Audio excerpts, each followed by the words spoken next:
Hi there, my name is Kim and these are the Wayrider Chronicles, my alternative look at current affairs. Hi there everybody, today's video was inspired by another video, Jason Huang's keynote presentation at Computex 2024, which took place on Sunday in Taipei, Taiwan. Now, I watched the whole video. It's nearly 2 hours long. I don't expect most people would not listen to it, the whole thing. But he has a way. Okay, so I'll just back up a little bit. Jason Huang is the CEO of NVIDIA that produces the GPU chips that power the artificial intelligence AI revolution. Without these chips, there frankly would not be an AI revolution, and ChatGPT would not exist as it exists today. Anyway, he does a very technical and very detailed and thorough presentation, or keynote as they call it, in such a way that even non-technical computer engineers like yours truly, it's understandable.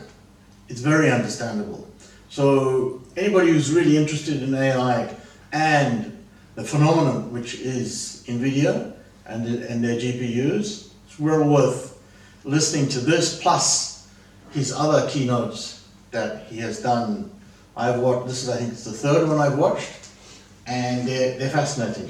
But this is the thrust of this particular keynote was very much the applications for AI within industry. There was a lot of discussion and video slides of what AI will be capable of doing. Essentially, to keep it very simple, before you build a factory, artificial intelligence or AI produces a digital twin, so a digital twin, exact twin of what that factory will look like before it's built. This is a big step up. I mean, to keep it really down to its basic thing, it's like, okay, you draw on a piece of paper that I would like to design the furniture in this room. Limitations of that are the actual size and how does it look and what's the color of the furniture, and I'm not sure if I want the dining room table there, I would like it over there. All that type of stuff we've all done within our own personal space, as we call it.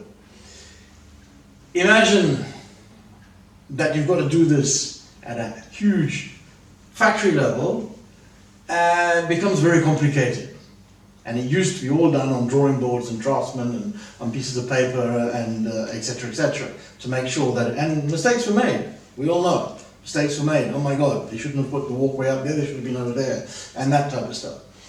What AI does is that it enables an exact digital twin so that the people building the factory can see what it looks like before they build it. But not down to all the nuts and bolts and where everything can be there. That's be as it may. And just one aside from that, I was very interested to note that the Apple Vision Pro, which has been sort of panned and derided in most of the press since it came out because of $4,000 to buy one. There were a lot of reporters from various technical journals who used it for a week or how long they wanted it, and felt that it was too heavy and gives them headaches, etc. Batteries separate, all this type of stuff. Curiously enough, and this is something that is not, it's not an insight that I've personally come up with.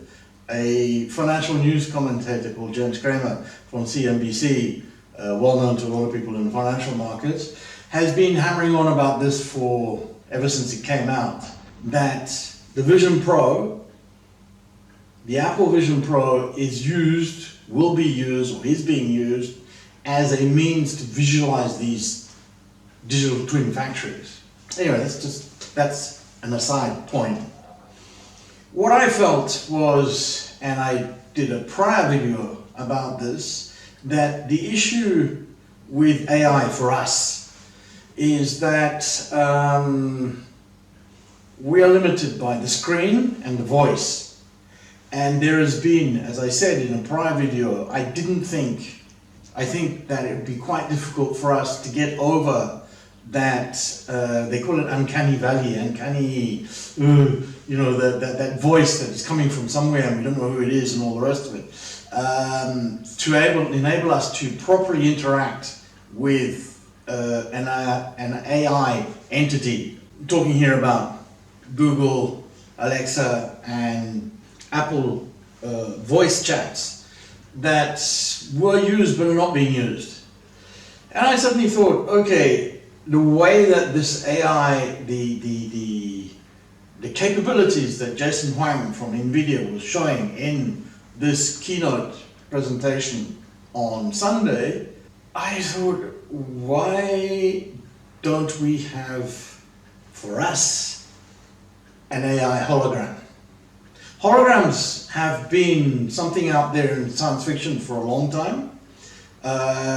They are depicted in many sci-fi movies, but the issue is that this is an ideal application for us. It gives substance to something we can interact with and deal with and talk to.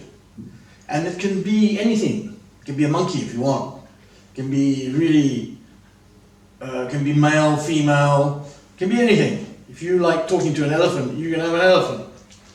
The important thing is that the AI is capable of creating anything we want.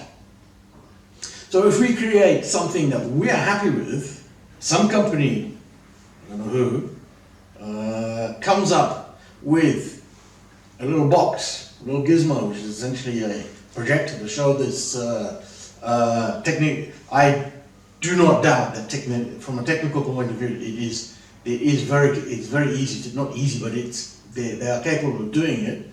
And poof, we have it can be sitting on our desk, and we can interact with it and ask questions and start a proper, what I would call an intellectual dialogue with this AI entity, away from the keyboard and the voice.